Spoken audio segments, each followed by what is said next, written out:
Okay, welcome to 1000 Ways to be a Champion for Children. My name's Alan Friesen. Last week, we had a wonderful episode with these amazing people here from Lethbridge Family Services. It was like, now we have an encore performance. They're back. They're back. It was so, there was fan demand that Lisa and Cindy join us again. Thank you for coming back and seeing us. So, tell us a little bit about, I know that here's what I know about Lethbridge Family Services. Amazing agency, has helped thousands and thousands and thousands of people over their 100-year history. They've got like some incredible programs, the DeCapo program and the home care program and the counseling program and the outreach program that do these amazing things. Fill us in on what I don't know. You did a very good job. Well, thank you so much for having us back. It's really great. Last week was just really appreciative and entertaining, and I hope educational for people. I'm Lisa Lewis. I'm the Director of Counseling, Outreach, and Education, and I celebrated being with Lethbridge Family Services for 15 years on Saturday. I was a counselor here before I became the director, and it's just a truly great place to work. I was going to say live, but no, it's work. So Lethbridge Family Services, you did a great job, Alan. We've been in the community for over 100 years. We have 4 service departments: Immigrant Services, DeCap, Immigrant Services works with refugees and immigrants, DeCapo, who works with people with disabilities, Home Services, who works with people with who are in their homes and need medical support, and then Counseling, Outreach, and Education, who Cindy and I are a part of. And so we do a lot of, we provide a lot of these supports to individuals in the community in and around Lethbridge and in the surrounding rural areas as well. Cindy, do you want to introduce yourself? Thank you, Lisa, and thank you, Ellen, for having us back on the show this week. We had a lot of fun last week. My name's Cindy Starzik-Frey. I'm the clinical supervisor for the Counseling, Outreach, and Education program. I've been here, well, in October it'll be 3 years, but I've kind of come full circle because I did my practicum a while back as a student, and I really enjoyed my time here. So it's kind of nice to be here in this capacity. So yeah, we really have enjoyed being on the show. Nice. That's great. And tonight, oh my goodness. Well, by the way, I have to give you this warning just in case. Last week we had Sister Google misbehaved, kicked me off once, but never fear. Lisa and Cindy will take over. They won't even miss me. If I joined up later, that'll be just a bonus. But so don't worry if I go blank. Sometimes I think my internet connection's a little iffy, and if I don't, talk nicely to Sister Google, I get kicked off. But tonight we have some tips. We have ways to regulate, right? When you're talking with people that have suffered trauma, they're sometimes in a very intense emotional state where they don't think as well as they could, and they don't relate to other people as well as they could. And there's some good tips and tricks you could do to regulate yourself and to regulate maybe somebody that you're trying to help. And I think those are the things you're going to talk about. Is that correct? We are going to do that, but I think first of all, we want to give a little bit of an update or a recap of what we talked about last week so we can kind of set the stage for everybody. That was in the notes, probably, Cindy. I should have looked at that. Yes, that's what we want to do right now. That's totally okay, Ellen. We've been talking a lot about ACEs, and you've certainly been a champion for speaking about that on your show in the past as well. And I think just for people listening, ACEs, as most of you know, because there's been a lot of discussion of this, is adverse childhood experiences. And there's 2 things we want to keep in mind with that. There's people who already have an ACEs score, which is adding up a number of experiences they've had when they were children that could range in from things like physical, mental, emotional abuse to having a person in their life, in their household who had been incarcerated, to having a parent who had mental health issues or who had been domestic violence in the household. So there's people who've already experienced that, and they're older now and they have an ACEs score. And then there's also discussion then about what can we do to prevent future generations from developing ACEs scores. So we have prevention and we have coping. So we talked a little bit about Lethbridge Family Services and what we do to champion children. And we talked a little bit about the counseling department and the number of counselors we have and the modalities that they work with. And of course, with children, we want to do play therapy, expressive arts therapy, and some of the techniques we're going to show a little later on in the show, going to bring a little bit about that into play. And I think, Lisa, we have some great programs at Lethbridge Family Services. So I know last week we talked about the one, and that's the Families Thriving Together. I just wanted to talk a little bit more about it, because it really, it is for those individuals and families that may have experienced ACEs, or their lives may be taking them in that direction. So the Families Thriving Together program is funded by the Ministry of Children's Services, and it's part of the Family Resource Networks. Over a year ago, the ministry started this new network system, and what it does is it's created from a hub and spoke model. So the hub is a referral agency. So ours is Obacasan and Family Center. And then there's various spokes. And it's these communities that work together to support children and their caregivers to thrive in life. So our program, we were contracted to deliver counseling services. And like I mentioned, we have an Indigenous program and we have a non-Indigenous program. And so the program is in a 3-tier process. So what we do is we work with the parent in the beginning, and we work with them to support them with their own issues, but also to perhaps learn to parent through trauma, or learn to parent through their grief and loss, whatever it may be, whatever issue they may be experiencing. Then we work with the children. And the children through whatever issue. Again, it could be trauma, it could be grief and loss, it can be anxiety, depression, it could be gender issues, sexual orientation issues. And then we work with them. And then what we do is the third tier is when we bring the whole family together, and we do family therapy.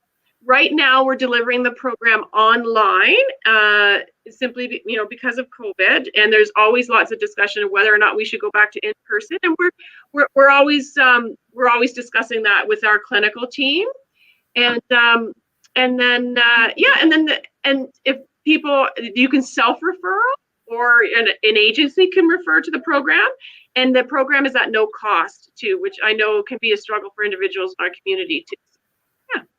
Yeah, if I can add one thing, since we last met on Friday, I did the Creating Compassion workshop with LFS through Naomi, and it was really good. Like, it was a great course. I very much enjoyed it.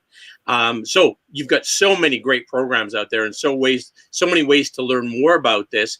And I'm hoping that there's more and more ways that we can have not professionals, but just caring citizens in our community that have enough knowledge that they can make a difference in a little person's life at a time when it's real important for them, right? So I think if we can do that, I think we can make a huge difference in terms of tempering the impact of ACEs and providing a lot more resilience for that kiddo, right? I think the way this works. Yeah. I think Cindy worked a lot with children in her private practice and here at LFS. She'd be better probably to answer this, but I'll say just a little bit. I think, again, I love that you mentioned it's not just professionals that can support children in their journey. It can be anyone.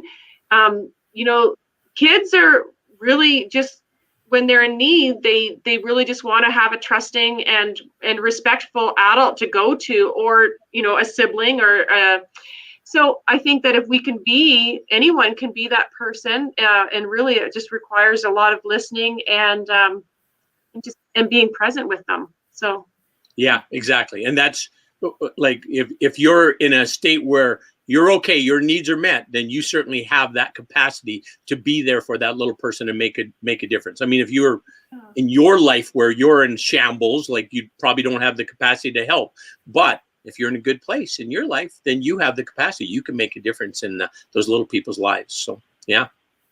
Exactly. And I love, Ellen, how you call it 1,000 ways to be a champion for children, because there's so many little things. Like, I think people often think that there has to be big, grandiose measures taken to help children. But really, it's the small things that can count as well. And, our society's been set up to do it anyway. Like, if you remember, do you remember any nursery rhymes from your childhood?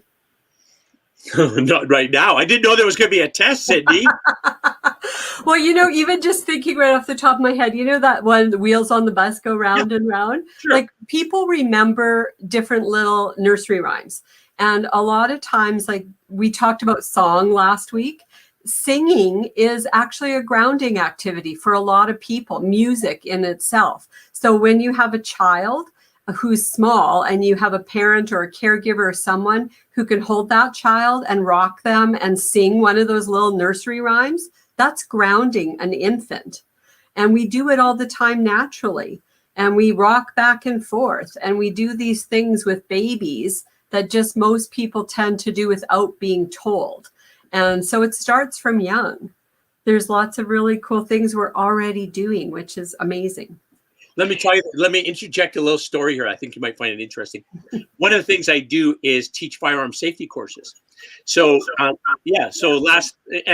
firearms, by the way, I believe are an excellent tool to teach responsibility to young people. Very effective tool for that purpose. And they're naturally attracted that they want to try this. So if you frame this in your, you're going to learn some responsibility in this, and this can hurt somebody. So you have to be very cautious and deliberate with your actions with this piece of equipment. I got sidetracked. Sorry. I was doing a firearm safety course.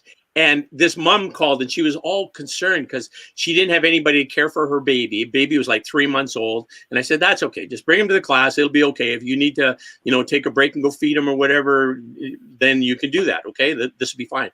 So anyways, the little guy's there in the class and he's getting kind of fussy and that kind of thing. So I walk over and say, oh, let me have your boy. So I put him on my shoulder and just walked around and taught the class while I'm holding on my shoulder. And he went to sleep in like 2 minutes, right? 2 minutes, he's just sleeping on my shoulder, take him back to mom. Here you go. So because it was just the movement, the rocking, where she didn't feel comfortable rocking because she's sitting, right? So just me moving around a little bit and he can hear my, feel the vibration in my chest, and just a human voice is a soothing thing for a baby too, right? So anyways, I'm like a grandpa, amazing. I'm a baby whisperer.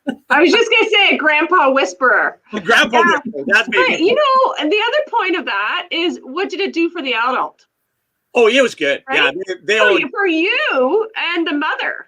Yeah. Right? Yeah. And even when Cindy was talking about nursery rhymes, the first one I thought was Itsy Bitsy Spider. Oh, and yeah. I was like, in my head, I was like, oh yeah, Itsy Bitsy Spider. I like when the hand movement.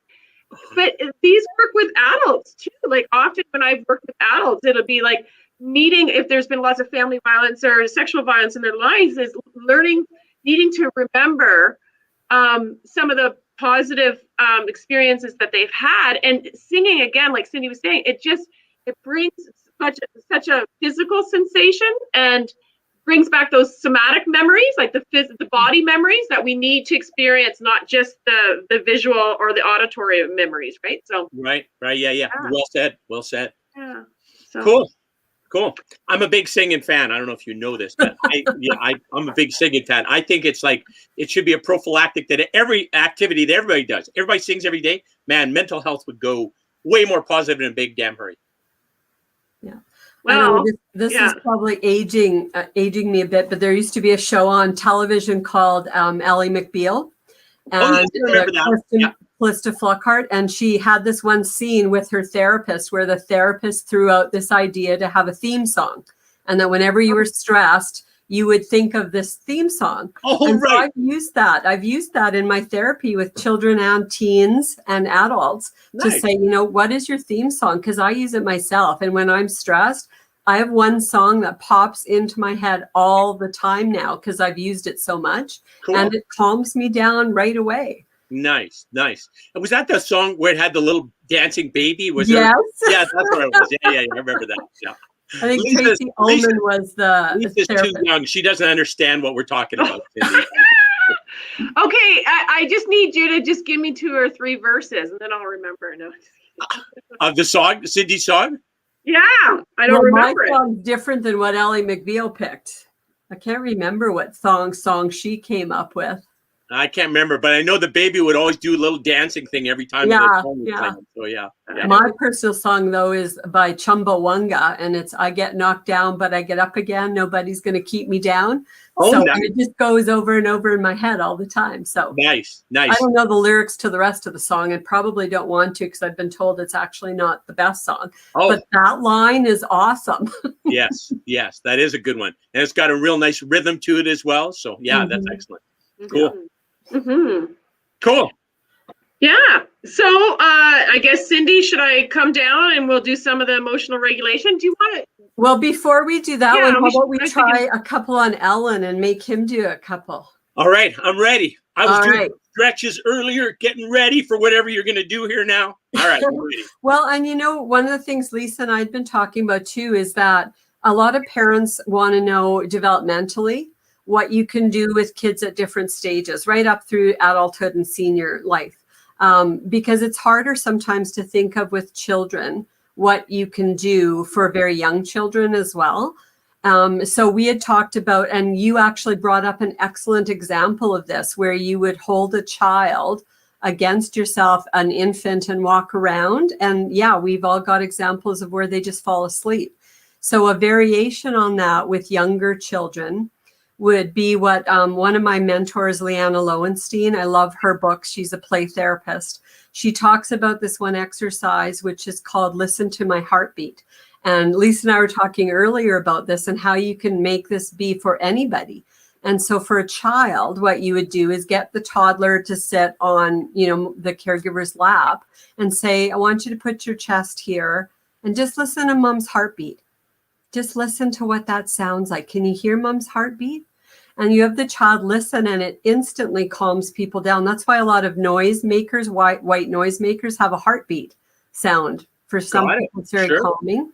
Yeah. But we were saying, Lisa and I were saying, well, you could do that with a cat or a dog, and you could hold them. And we know that, you know, holding animals, petting animals is actually a very grounding, soothing way to do that. If you have a partner, you could both lie on the bed and listen to each other's heartbeats and take turns. So it's a very primal kind of thing to do, to listen to the heartbeat. Yeah. So that would be one technique that we would do. But the one that I love for children. Cindy, can I stop you there too? Because I was just thinking, if you don't have a partner or you're at work and you're feeling stressed, you can even just put your hand on your own heart and again, just feel that rhythm there. And again, it's the rhythm and the repetition that the central nervous system and the brain just loves, just to bring you back down. Yeah. So, and then even when you when you can feel that heartbeat, you can also then naturally, you can start feeling your breath, right? And Cindy will talk about the breath. Yes. Yeah. So teaching, you know, a lot of adults will say, well, just learn some breathing techniques, but it's really hard to try and show that for little children. Sure. So I'm going to do this one with you, Ellen. And if you can do it, little children can do it too. Thank you. I appreciate that. So what's your favorite cookie? Cookie, chocolate chip. Okay. So I want you to imagine that this wonderful batch of cookies is baking in the oven. And you've opened the oven and the cookies are out on the counter. And you're going to take a deep breath in to smell those cookies. So pretend the cookies in your hands in front of you. And it's on a little plate though, because otherwise it might be hot. But we're going to take a deep breath in, smelling that chocolate chip cookie. All right. Okay. Can you smell that chocolate chip cookie? Okay, now the cookie's a little bit hot though, so you got to blow it down so it's not as hot before you're going to take a bite. So now you're going to take a deep breath out, blowing that hot cookie. And see, this is something young kids can do because they can imagine. Yeah. Yes. Breath in to smell the cookie. And it broadens the whole experience too. You got your imagination kicking in about the cookie as well as the physical breathing. Yeah, that's a gooder. Yeah, good. Yeah, so you can ask them, you know, what's your favorite cookie? And children will name different kinds of cookies. You know, what does that smell like? What does it look like? You can bring in the other senses as well. What would that feel like? Does it feel smooth? Does it feel rough? You know, now take that deep breath in. What does that smell like? And then blow it because it's a hot, fresh baked cookie. You want to cool it down before you take that first bite. But little kids can do that. Nice. Makes sense. Makes sense. Yeah. Yeah. And obviously something an adult. I have enough training now. I could do that, right? Like I could work with a little person. I know what to do now. So yeah. Yeah, have them smell that cookie. And if some kids say, because sometimes you get those kids that say, well, I don't like cookies.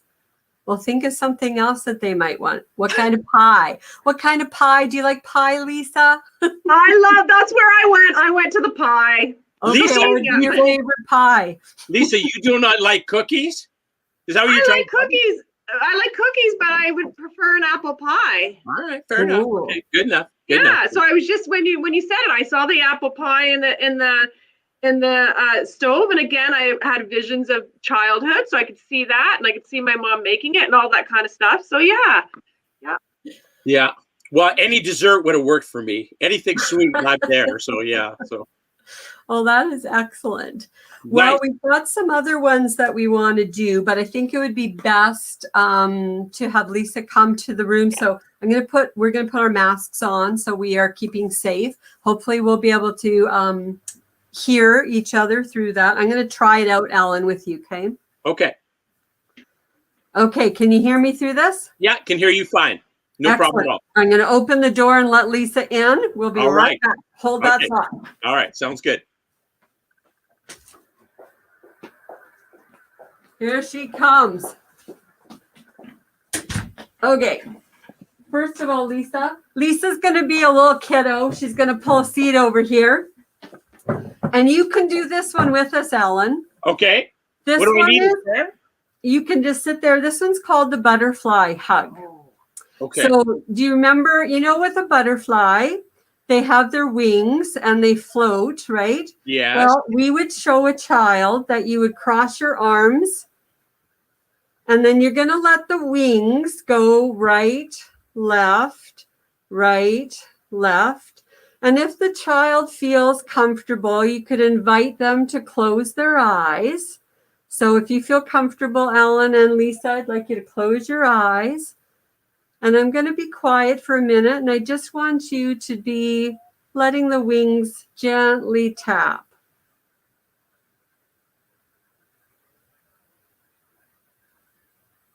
That's nice. And most little kids love this one. First of all, because it brings the imagery up of the butterfly. Mm-hmm. And you could add art activities into this, or you could go to a magazine or a book and say, let's create a collage of butterflies, or let's have you draw an outline and color a butterfly. And you could do this with all ages. And, we've had adults who actually really like the butterfly hug, because it's also like giving yourself a little comfort in the form of a hug. And then you just add the tapping. So this comes from a technique where we do now EMDR. We've talked a little bit about in the other show. Does have tapping as well, but there's a lot of different groups, yoga instructors, other people who do tapping. A lot of elementary school teachers will learn how to do tapping techniques in meditation and mindfulness. But it does have the EMDR background as well with the tapping. But for little kids, you want to teach them something that they can do really easily.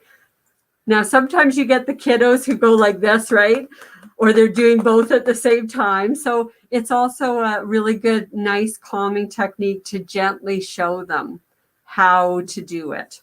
And just that calming of voice with the tapping of the wings and that imagery it creates is quite beautiful for them. Nice. And it's also... Sorry, when I work with adults, because I worked primarily with adults who experience sexual violence. And so when there's a lot of the trauma stuff going on, what I encourage people to do is find their own rhythm. So with children, it's really about, I think it's like Cindy said, it's the calming down effect that they're really needing. But in adulthood, after we often already know kind of what we need. So we might need a harder tap, or we might need a softer tap, a faster tap, or a slower tap. And the thing about this is that I always say to people, you can do this in the shower if you wake up in the morning and you're stressed out. You can do it lying down in a bed at night before if you have struggles sleeping. Or, it's something that you can be at, you can be on the bus and going like this and no one would even know. Sure. Or at a meeting and being underneath the table, just tapping yourself back and forth, right? Cool. So it's a really good technique that you can navigate and use throughout your world, right? Whatever world you may be. And again, like Cindy talks about, it's that bilateral stimulation that mimics the walking. Like you were saying that the baby, when it got walking, it's what we all need, right? It's back, forth, but you've got to find your own rhythm when you're an adult. Is what's my rhythm? Is it fast? Is it slow? Is it soft? Is it hard? That kind of stuff. Right. Yeah. Nice. I love that. And I love, Cindy, as you said about the imagery of a butterfly too, right? I mean, what's more like peaceful or, that kind of a thing than a butterfly, right? Yeah. I mean, yeah, that's great. That's and excellent. like Lisa said too, across cultures, people have been doing this because we have drumming, and that's been in a lot of cultures, drumming is a main way of entertainment, but it's also been a way to soothe and calm people, and is used in many different ways, just culturally. Right. So Sure. we can do that. Dance, music, all of those things have been across culture. Yes. Yeah. No, I get it. And I learned that more from Dr. Perry's stuff when he talked about the motion and the movement. Yeah. And so, and that actually changed my exercise up. I dance 6 dances in the morning is what I do. That's my exercise, is dance 6 dances. And it works really good. It's just like it's something you don't have to sometimes if it's an activity you're not that crazy about, you have to kind of like steel yourself and say, get it done. But if it's something you enjoy doing, it's really easy to do. It's just like, oh yeah, this is something I want to do. So yeah. Exactly. But enough about me. People always say, oh, I feel so much better when I go for a walk. Well, it's being outside, but the walking is the bilateral. And so when we don't have a chance to walk somewhere, that's when you can do this or do it on your knees or, even just tap, on the desk kind of thing, right? I mean, it works. And so it helps to just calm the central nervous system as well, just in order to kind of get through what you need to work through, right? Sure. Yeah. One thing I noticed through this COVID times is I found that my body likes to move more than I was moving it before. And so like this, I'm standing to do this, and I do that quite regularly. I might stand to do with Zooms like, 3 hours a day kind of a thing. And just the standing and moving a little bit kind of a thing. And even when I'm sitting, I sit on a ball and I still move kind of a thing on the ball. And I never did those things before COVID, but now when I'm at home doing these, I'm just experimenting and finding, man, my body likes this better, feels better when I'm doing this movement, right? Yeah. So, yeah. And part of it's the rhythm, as you're saying too, right? You're moving yourself with the rhythm to it. So, yeah. Huge. Well, and again, when we rock a baby, right? When we rock a baby, we get into a rhythm, right? And our bodies learn that, and it's the body memories that stay with us. And so that's why we need to create some kind of rhythm. Whenever there's an experience of trauma, right? There's, the body has been jolted out of something and it gets stuck, right? And one of the ways Peter Levine talks about is if you take a slinky, I wish I had a slinky. Oh, yeah. If we had a slinky, right? This is how you're normally supposed to be moving. But then when trauma comes, it gets latched down. And so if we go back to our primal or instinctual needs, is that rhythm to bring it back so that the trauma can be worked through. And often in therapy that's why we start a lot with doing emotional regulation work in the beginning, because we need to slowly bring the body back before we get into more of the psyche processing, right? Or the mental processing. Because if we don't have the body regulate it, then we won't be able to work with the mind much, right? Right. Yeah. Hey, Cindy or Lisa, when you were talking about you could do the butterfly hug on the bus and then people wouldn't even notice.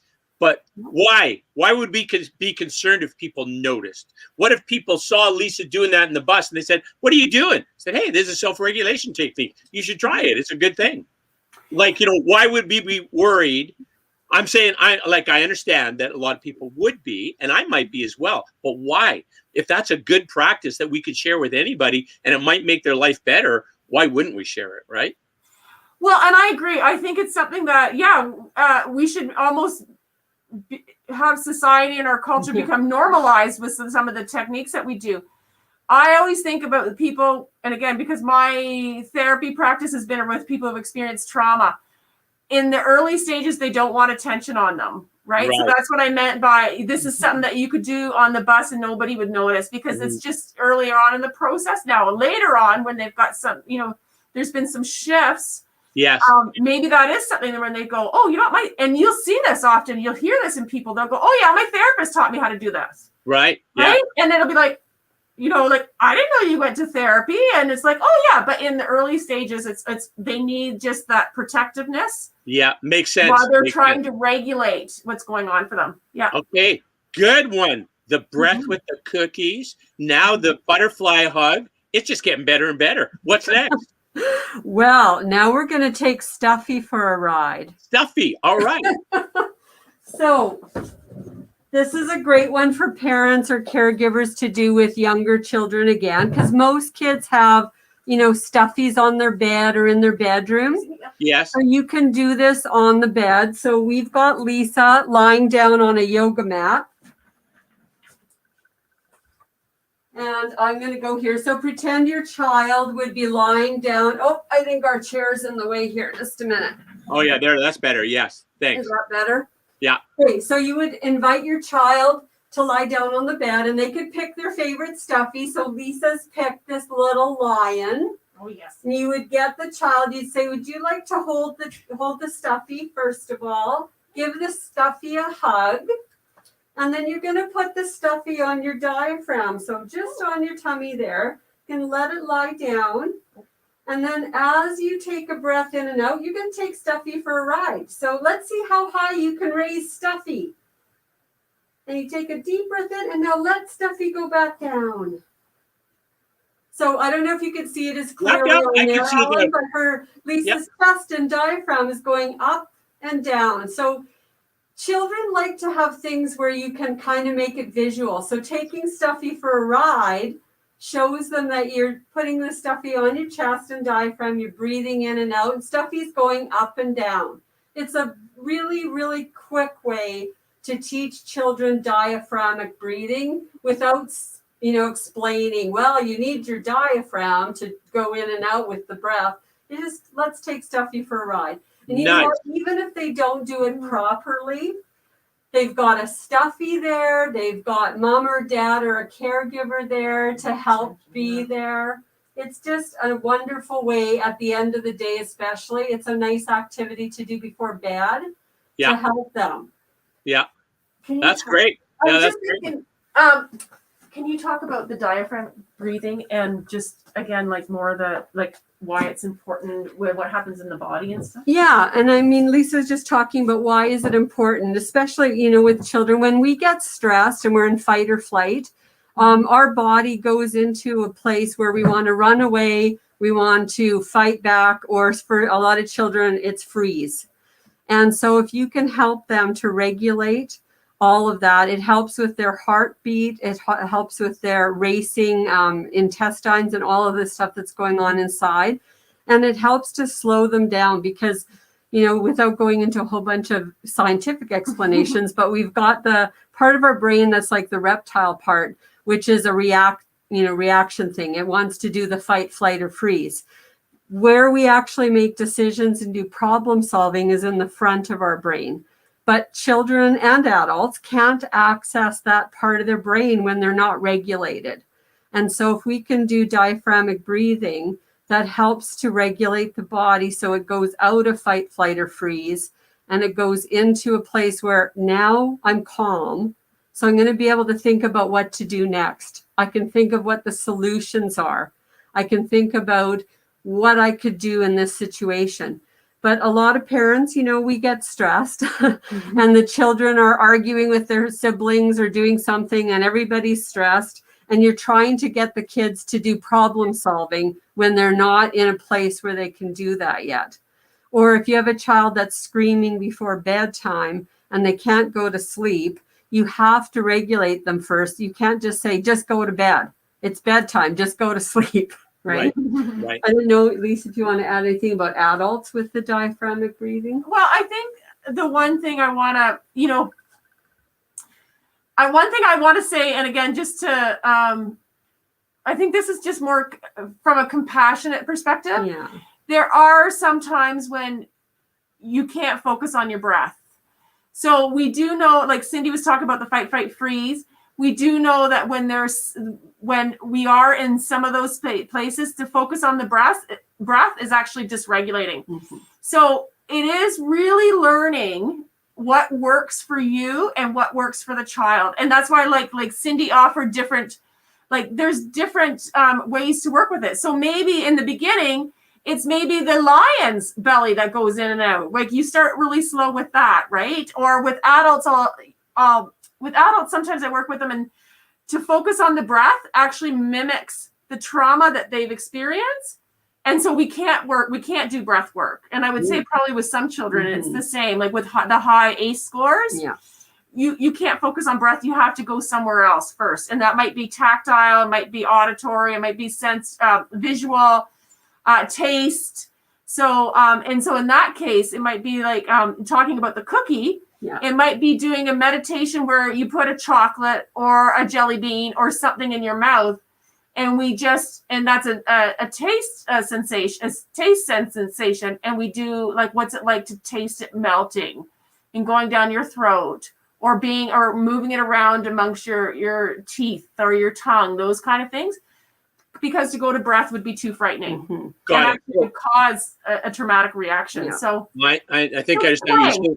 Yeah. So you're saying basically about using in that case, the chocolate as a tool to stay in this present moment, because breath wasn't going to be the appropriate tool for that person, right? Yeah, exactly. Yeah. So. And Cindy, correct me if I'm wrong. I think it goes like this. It's brainstem, diencephalon, limbic, and then the neocortex. Is that it? Yes. Okay. Yeah, and that's I get entirely where if you have to make it's executive decisions, there are decisions you have to make. You need to be in the neocortex for that to happen, right? And if that connectivity ain't happening because you are so stressed out, then that's a problem. And I don't think there's anything that you can't do better calm than you can agitated, right? I think you can do everything better calm. That's like your best self is when you're your calm self, right? Yeah. So, yeah, and there's a 1,000 ways to get there, right? And rhythm is certainly one of them, and movement is certainly another. Breath is certainly another, and you know what you're talking about, Lisa, to me is about just a way to engage this present moment, right? Which I understand for people with ACEs, that's a real challenge to get to, like mindfulness and a meditative practice is a real challenging thing, right? And I know personally, it takes a long time to get where you can have like, I think a very enjoyable meditative experience, right? That you're like, you're bouncing all over the place most of the time for me anyways. And then those moments that I'm aware of it and come back is like, oh yeah, okay, this is working. So, yeah.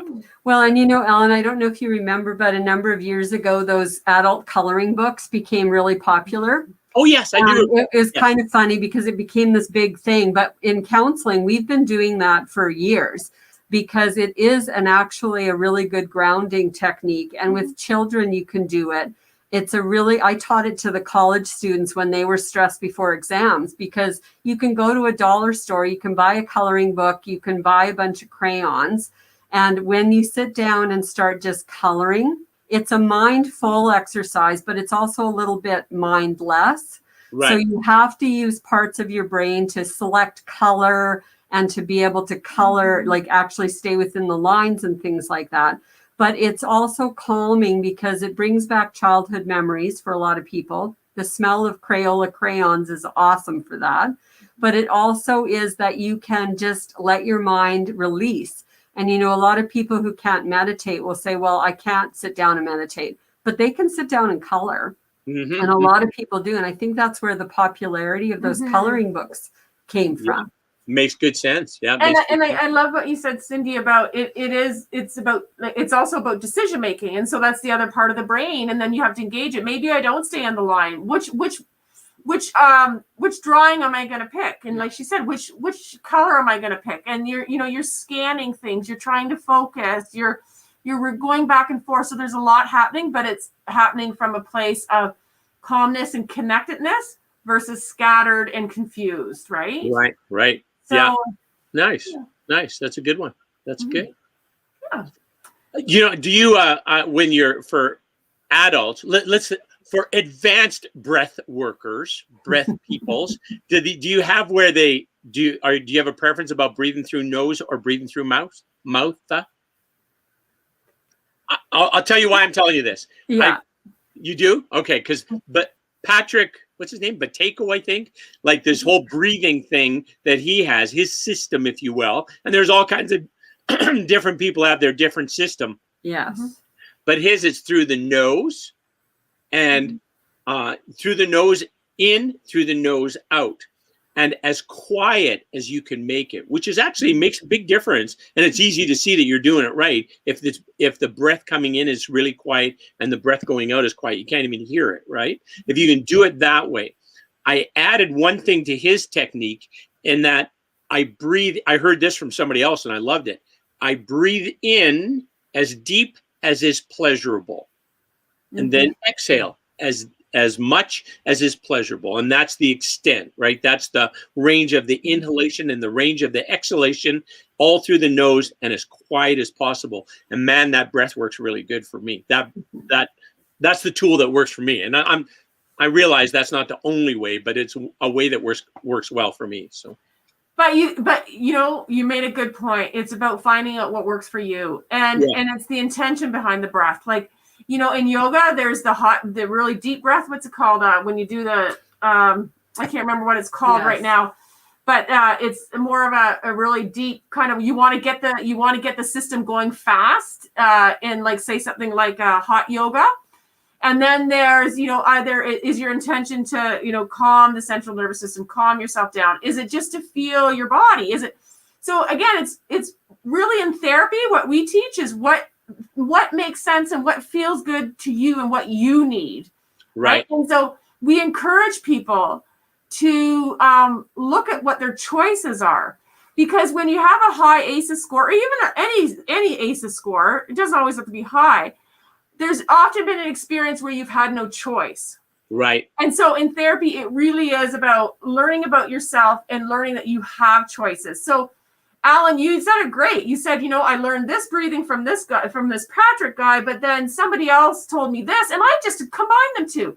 And that's what we really want to emphasize when we're working with individuals. Yeah. Yeah. And another thing, just from everything that we've talked about, what else does it do? It creates a much better emphasis on your own self-awareness, right? That you're in your body more and feeling what that breath or this hug or this, what this does for you, right? How it works for you, right? So I think that's important. Yeah. You've got your own power, and that's what people need when after different experiences, is just to know that they've got it within themselves, right? So yes, exactly. There's choice there, at least, right? There's choice in what that activity is, and choosing the activity that's going to work best for them, that is going to help them to be in the state that they want to helpful, which is generally for most of us going to be a calm, relaxed type of a place, right? So yeah. Well, and living in Southern Alberta, Ellen, there's also the very practical experience of having allergies or asthma. And so a lot of people actually can't breathe through their nose, at least at certain times of the year, right? Right. I thought you were going to say the wind. I thought you were going to bring the wind in. I thought, you're like, that wind. Well, this might sound crazy, but that Patrick Bateko guy, and I learned this mostly from my wife, Corolla. She studies this, all this stuff. So she'll do 20 hours of research. She'll tell me the half hour that I need to know. And normally I try it. And if it works, then I keep doing it. But he has another thing, that if your sinuses, if you have allergies or congestion type problems, about basically holding your nose, walking and going like this. And I would suggest in the comfort of your own home, so nobody sees you. Why not? Why can't they see you? Nothing wrong with that, right? Anyways, I've tried it before, and it has worked a couple times. So, yeah. But yeah, I'm gonna have to try it. That's a good one. Exactly.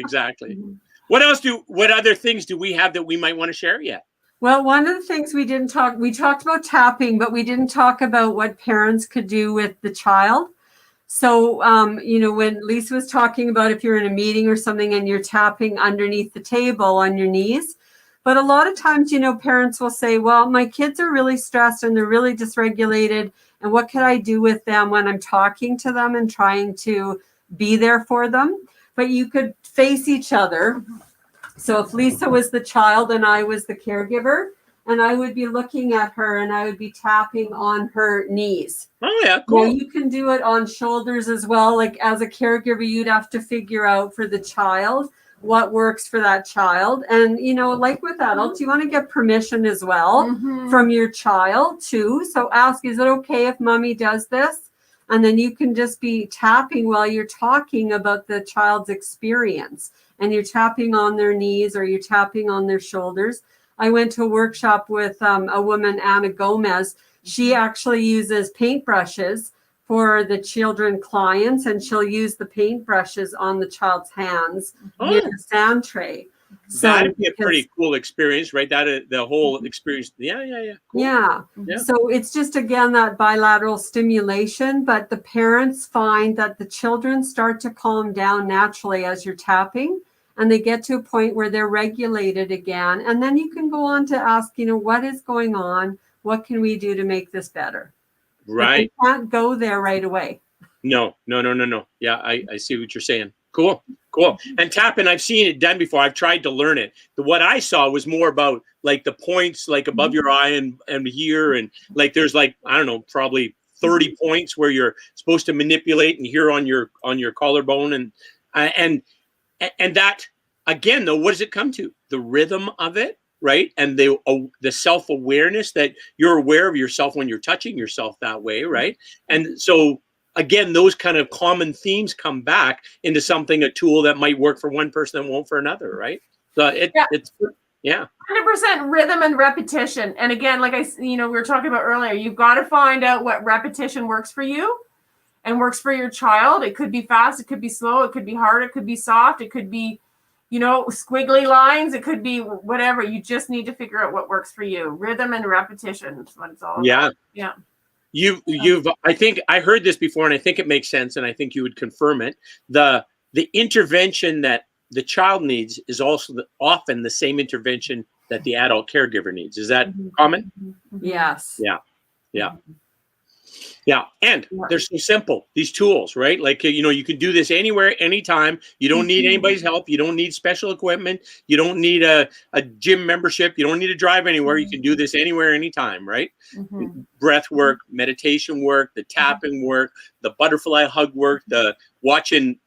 I was going to say Waldo. That's not it. Watching the fluffy go for a ride on your diaphragm. Yeah, they're simple techniques, but they're so powerful in the moment. And I think, people often think that you just can't do things like that, but they're simple things to learn and to try. Yes, exactly. And you know what? Why would people disregard them without trying them? There's no risk to trying them whatsoever. And if they try them and it works for you, great. Like, this is an excellent thing. If you don't work, you wasted 5 minutes. That's no big deal. Well, and you know what? I do want to say this. People might not try them because they might not be comfortable with their bodies.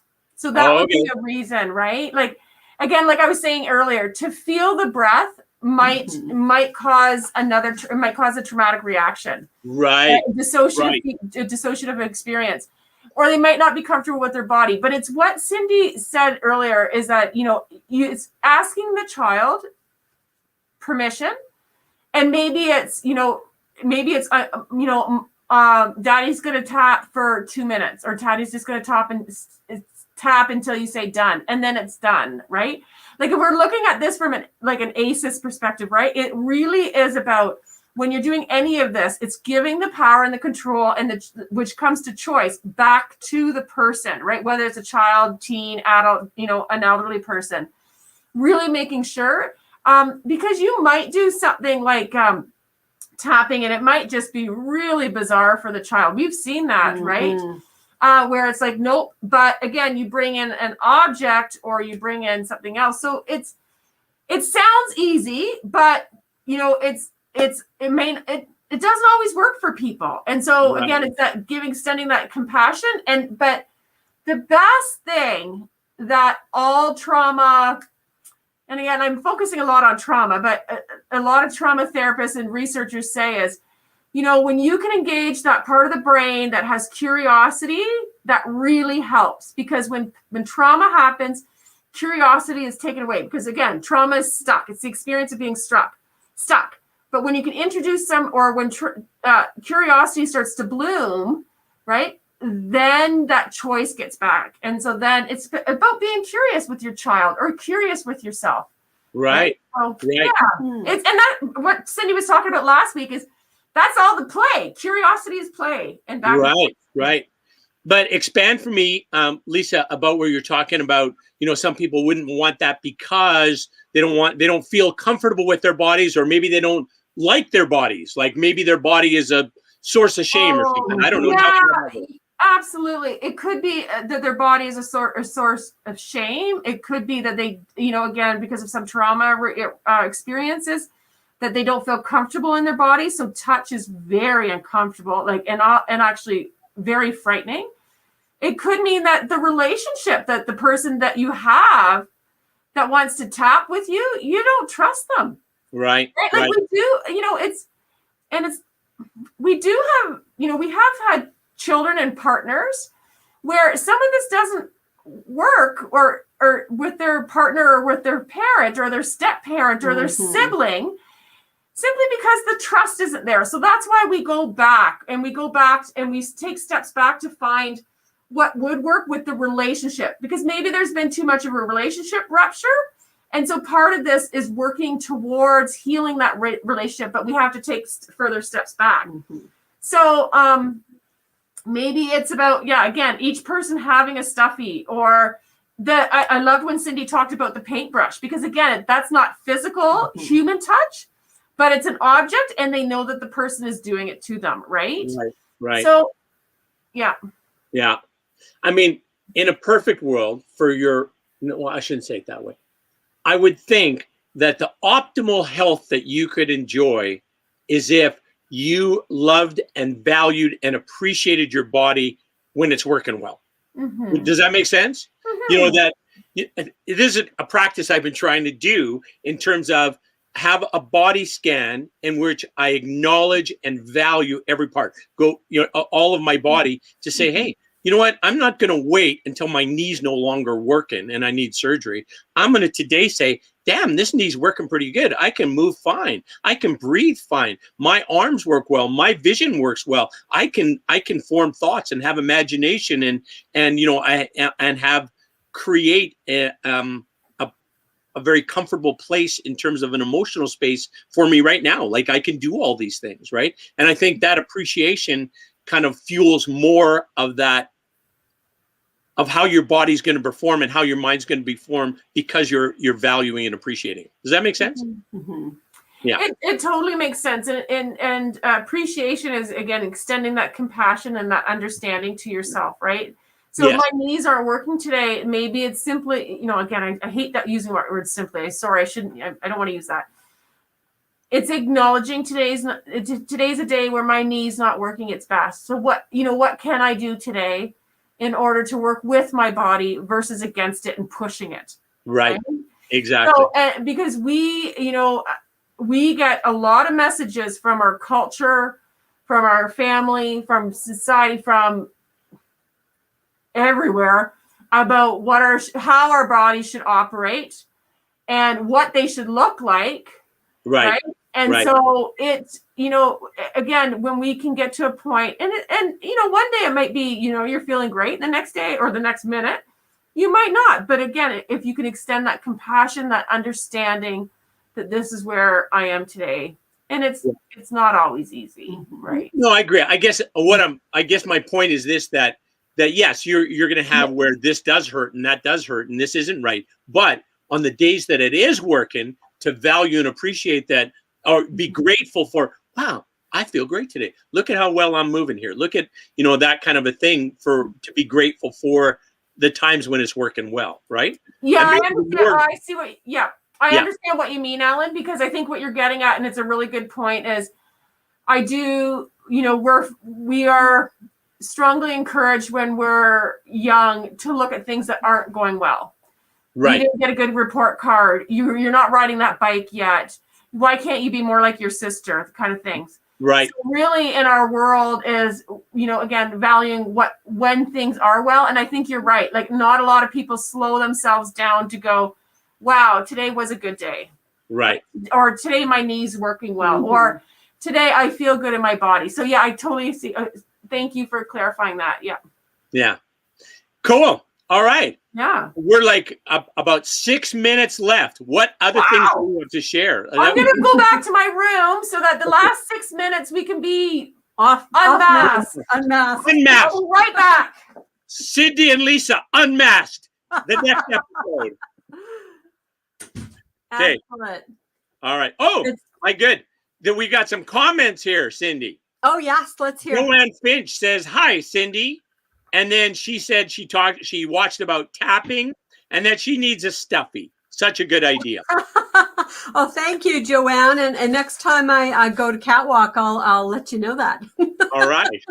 And there's also Ifa Lakan Awagbama. Awagbama. Sorry if I pronounced. I know I did get that right. Said Joanne Finch inboxed me for your spiritual reading and guidance. Do you know who that is? I don't know. Don't know who that is. Okay, that doesn't matter. So just some comments I was sharing, Lisa. Oh, okay. All right. That's great. All right. So now we want to also chat about kind of ACEs in a societal perspective from more of a macro view, correct? Mm-hmm. I read just like yesterday that if you could stop the violence, if you could just end violence today, then one, ACEs would go away, right? I mean, they'd be gone. And the what's it called again? The compendium, no, not compendium pharmaceutical services. What's the big mental health book? DSM-5? DSM-5. The DSM-5. Yeah. Instead of going from this thick a book would be a pamphlet. There'd be like 4 things in it, kind of a thing, right? That so much is a consequence of violence, most of the people against women and children, that causes all these ACEs and all of the like 80% of our health needs may go away as a community, as a society, if we could dial back violence, if we could end violence. Does that make sense? Violence for sure, but I think the underlying thing too is poverty. Poverty, sure. Poverty, if people don't have money and they don't have a home and they don't have food and they don't have a job, it's going to increase stress levels, which can increase violence. No question. So I think we need as a society to really look at poverty as well. Yes. But related to poverty as well, if you and I have something go wrong and it's an $800 expense we weren't planning on, okay, we pay the $800 and grumble a little bit, right? But if some families, that's the difference between living in a house and sleeping in a car, right? That's where it goes, right? So yeah, 100% poverty. It's also racism, certainly, right? I mean, you think of the ACEs burden, and you think of our little people, First Nations little people, not just little people, for 6 generations, our First Nations people, right? Where, we were very overtly trying to destroy their culture and, end that and have them assimilate. And that burden of those generations of ACEs perpetuating is a huge burden, right? So, you're talking about having your 2 sources of, your First Nations route to Opakassan and your other, and that First Nations piece, super, super important, because 1, the needs there, but 2, hopefully the tools will more align with that culture and with serving those people that need that help, right? I think, Ellen, we definitely have the racism, but any of the isms, actually, I think our society has to get rid of sexism, genderism, racism, ageism, so many. Yeah. No, makes sense. And I mean, really, what would it involve? It would be basically seeing people as they are and just accepting them as they are. And it's okay if they're different than us, right? If they have different language and different religions and different color skin and different sexual orientation and different sexual identity, and all those things don't matter, don't make any difference. So if we could just see them as they are and accept them as they are, man, life would get a lot better, and a lot more enjoyable in a big hurry, wouldn't you think? Yeah. Yeah. And, you know, I was just thinking, and Cindy and I would be out of a job, and that would be fantastic. Exactly. Yes, world, get us out of a job. But yeah, the implications of where we are now, from basically that our best efforts maybe weren't good enough 20 years ago and 10 years ago and 5 years ago, and where it could get to, where we can be more like this. That summit we were talking about, that was last week, that was ending violence. That's the mission, end violence, right? Well, if they could end violence, then man, life all around gets better. Relationships get better, community service gets better, the economy gets better, the healthcare costs go down, the addiction rates go down, crime goes down. So, you know, it's that is reason for an optimistic future. Yes. Yeah. Yeah. You said it all, Alan. Yeah. All and right. you know, I think, you know, you've said it, you know, if we can eradicate family violence, sexual violence, crime, you know, yeah, definitely we would see our world become a healthier place. I just want to acknowledge right now that individuals and families that, you know, right now have all those adversities, you know, whether it's ageism or poverty, homelessness, violence of some sort during COVID has again, I just want to say that, you know, COVID has increased those experiences, and we are seeing them coming through our referrals. And I don't know the extent to which, you know, I think it's going to explode if we do go back to a world that has, you know, once we get the vaccines out there, and we're going to see individuals needing a lot of support when it comes to family violence and sexual violence and poverty and homelessness, because they're going to need to move, you know, and a lot of people are staying home right now and dealing with some really complicated and disheartening experiences. And I just this platform that we have right now, I just want to say that, Lethbridge Family Services, we care for people, and we just, you know, we want to wish everyone well, and we're here for you. And yeah, and as you're expressing, Lisa, there's people that are having some really, really tough times, right? Like that, you know, that's the reality of it. Now, there's others that like for me, this is like probably the best growth period I've had. I got all kinds of time on my hand. I'm researching stuff. I'm reading books. I'm watching TED Talks. And anyways, I'm learning all kinds of stuff, right? Because I have the time to do it, right? And my self-care routine, I've got it all sorted out. So it's like, just make little tweaks. Oh, I can make it a little bit better if I change this. And I'm going to do this at 12:30 instead of 1:15. So anyways, that's, you know, for a lot of people like me who are in such a good place with this, then I think we have the capacity that we could be of value to other people who aren't in that place, right? That's the reality of it. And we can augment the professional services of great agencies like Lethbridge Family Services. And I'm looking for how we do that. How can we, you know, where can, I'm going to call us civilians, where can civilian adults in our community be engaged, that they can make a difference and they can help, right? So those are the types of things I'm looking for. Yeah, and I think that, you know, obviously in this time, I'll say financial supports are always, you know, great when it comes to agencies, so that they can do some of the frontline work. But if that's not an option, then there's joining committees, there's supporting your neighbor, there's, you know, doing some volunteer work. I think that, again, it's putting a smile on your face when you're at the grocery store and saying thanks very much. You know, like those little things, like random acts of kindness. They're not little things. I shouldn't say that. They're not little things. But if we could do things that, you know, what's within our means, and whether we think it's something small, it could be huge in another person's life, right? Yeah, exactly. Definitely for right now, that the kindness meter should be at the max, right? That's I think we talked about this last time about the Handle with Care program that I think it was New Hampshire Police Department had. Did I mention this? I don't think. Anyways, they had a system in place that if they were called to a scene, and there's no need to call Child Protective Services, like the child wasn't in harm's way or anything, but it's still like 3 o'clock in the morning and the child's, dealt with screaming and yelling and blood and, whatever kind of situation that has occurred, that they would just have an easy way to tell the school district, handle with care.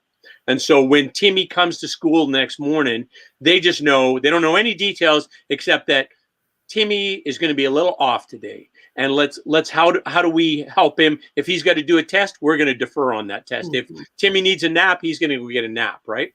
And I think right now is kind of a handle with care for everybody kind of times, right? Like, if you're in the grocery store and a little bit extra time to say hi and how are you and, good to see you, that's, I think, a real valuable thing right now. So yeah, absolutely. Yeah.